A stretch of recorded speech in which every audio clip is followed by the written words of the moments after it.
He is a world-traveled musician and a mediocre comedian. Please welcome Noah Shark Robertson.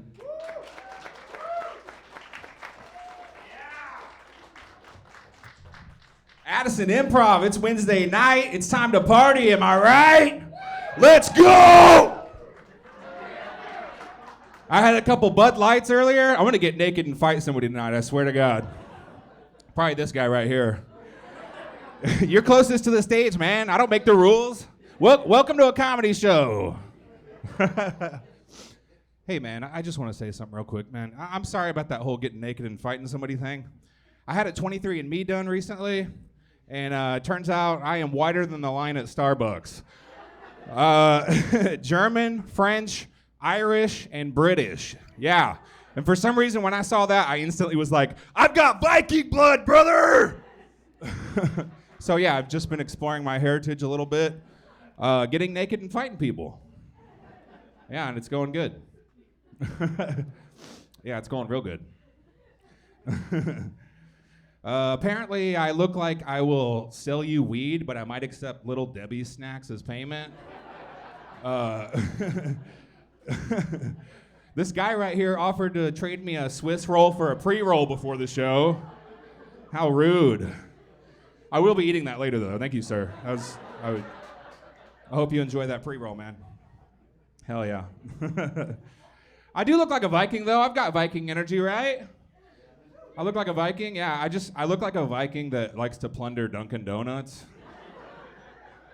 It's not a good look. It's not a good look. I make a lot of jokes about fighting people, but I'm going to be honest with you folks. I have never been in a fight in my entire life. But there is a few people that I have wanted to fight in my life, trust me. This guy told me yesterday, has anyone ever told you that you have the male equivalent of resting bitch face? And I thought to myself, what the hell, man? I'm a nice guy. So anyway, I knocked him out. I just punched him. And I was like, now who's the resting bitch? I don't really count that as a fight, is what I'm saying. I just knocked the guy out. This guy scooted up to me on a scooter the other day, and he was like, he saw my shark tattoos. I got a bunch of shark tattoos, so he was like, hey, man, hey, buddy, hey, did you know that a dolphin's just a gay shark? I was like, what the hell does that even mean, dude? You could do that with anything. Hey, man, you know a zebra's just a gay horse? He looked at me weird and he just scooted off, and I was like, hey man, don't forget, a scooter's just a gay motorcycle. All right, have a good day. Have a good day, sir. I don't know. It's at this point in the set you guys can tell I got a lot going on for me. I am a comedian. I'm also a professional musician, and I have been my entire life.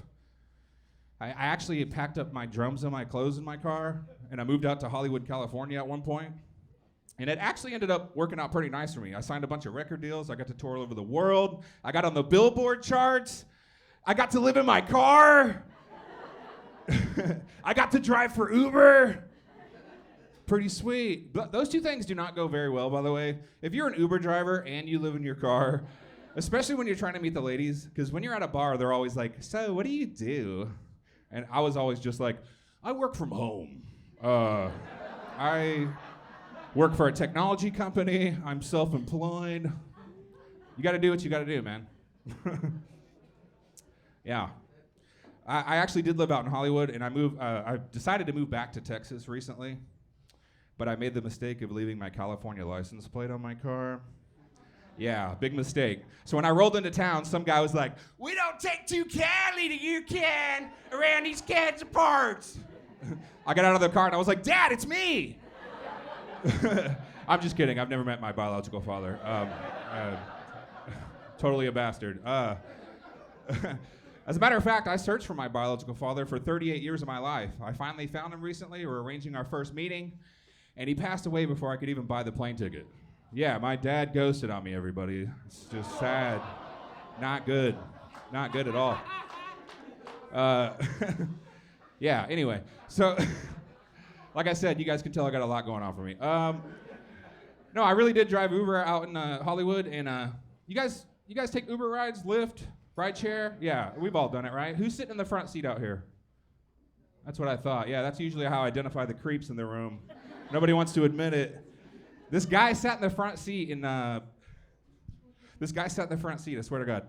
And I didn't think anything of it. I should have seen it coming. The conversation took an awkward turn. He was like, "So, what are you into?" And I'm just like, "I don't know, man. I'm into music. I'm a musician." "Oh yeah? You like music? Does it get you hard?" I was like, "Huh?" And before I knew what was happening, I swear to God, my Uber passenger reaches over and aggressively fondles me. Yeah. And a guy that looks like me, you would think I would have just instantly hammer smashed his face. Viking style? No. I made it to like a weird, awkward date. I started asking him a bunch of questions. I was like, "Dude, has this ever worked for you before? What was I supposed to do? Was I supposed to pull over and we're just gonna start blowing each other?" I swear to God, he goes, "I'm sorry, I had a bad day." I've had a lot of bad days. Never once did I feel like a handful of a stranger's junk was gonna make me feel better about that day. My junk is not a stress ball, sir. All right, thank you very much. My name is Noah Shark Robertson.